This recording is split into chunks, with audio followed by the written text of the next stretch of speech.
The brand new Call of Duty Mobile update just dropped with a whole bunch of buffs and nerfs. So today, we're going to be going over the top 5 best guns that you guys can use in order to become the #1 player. But before we do get into our video, we have a quick message from today's sponsor. Huge shout out to Call of Duty Mobile for sponsoring today's video. If you guys want to find out some more information, that make sure to hit the link at the top of the description. And with that being said, let's get into our top 5 list. Alright guys, so before we get into our top 5 list, we have 2 honorable mentions. And for our first honorable mention, we have the HSO 405. As of recent, the HSO has been being used a lot more than the KRM. And the main reason why is because of 2 things. Unlike the KRM, the HSO has a tighter BSA, and it's a lot more accurate because of how close the pellets are once the weapon is shot. In my opinion, this is probably your best option when it comes down to a weapon that you guys can use, no matter if it's standoff, nuketown, and especially summit. The mobility on it is alright, but as long as you guys use Gunko, it's a perfectly fine weapon for you guys to use. This is the build that I'm currently using, and with that being said, let's get into our second honorable mention.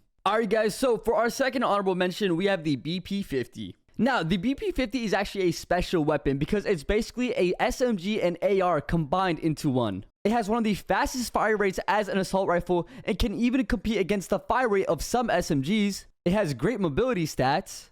The range is amazing, but only for close to mid-range battles. And you can compete against guns that come from all ranges, no matter if it's an SMG, an AR, an LMG, or a shotgun. The 2 main downsides with this weapon is its BSA and its damage drop-off. It's why I mentioned that this weapon is only good for close to mid-range battles. And due to the nerfs it received in previous updates, it is no longer a top 5 weapon. To start off our official top 5 list, we have the DRH at number 5. The DRH is actually one of the few assault rifles right now that has a 3-tap potential. And with the recent changes that it received in Season 7, this gun definitely deserves a spot on this list. For an assault rifle, the DRH mobility is pretty good, alongside with its BSA, accuracy, and time to kill. I recommend using this gun only when it comes down to short to mid-range battles, but when it comes out to long range, it might not be the best compared to an Odin. This is the build that I recommend, and remember, the key thing with this weapon is the OTM mag, so don't forget about that. Coming in at number 4, we have the Odin. Now, the Odin has been on the top 5 list for multiple seasons now,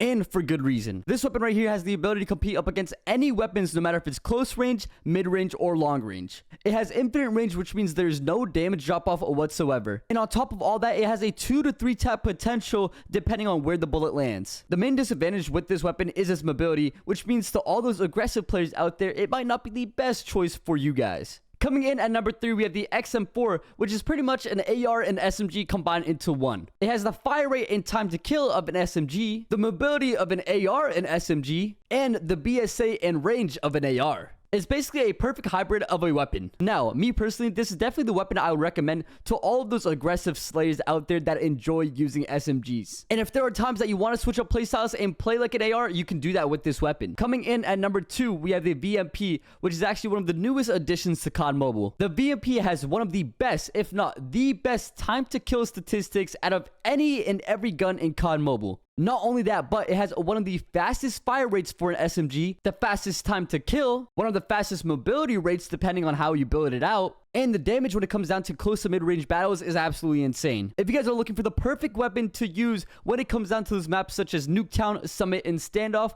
then this is the one that I recommend. And fun fact, this weapon even beats the USS-9 when it comes down to those close range battles. I know some of you guys love to hear that. And with that being said, we are officially heading to our #1 gun for Season 8 of COD Mobile. Now, for the moment you guys have all been waiting for, the official #1 gun in the game right now is, of course, the USS-9.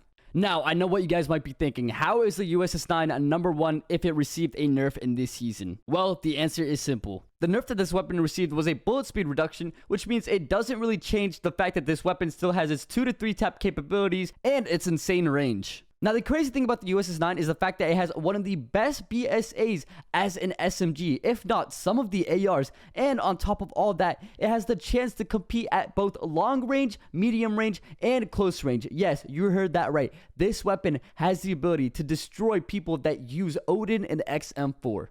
This is the weapon I would 1000% recommend for you guys to use if you guys want to abuse the meta and keep getting those high rank kill gameplays. And with that being said, that is my official top 5 list for Season 8. Let me know down in the comments of what you guys think about my list, and give me your thoughts and opinions on what you guys think deserves a buff or a nerf in the next season of Call of Duty Mobile. I'll see you guys in the next one. Bye bye.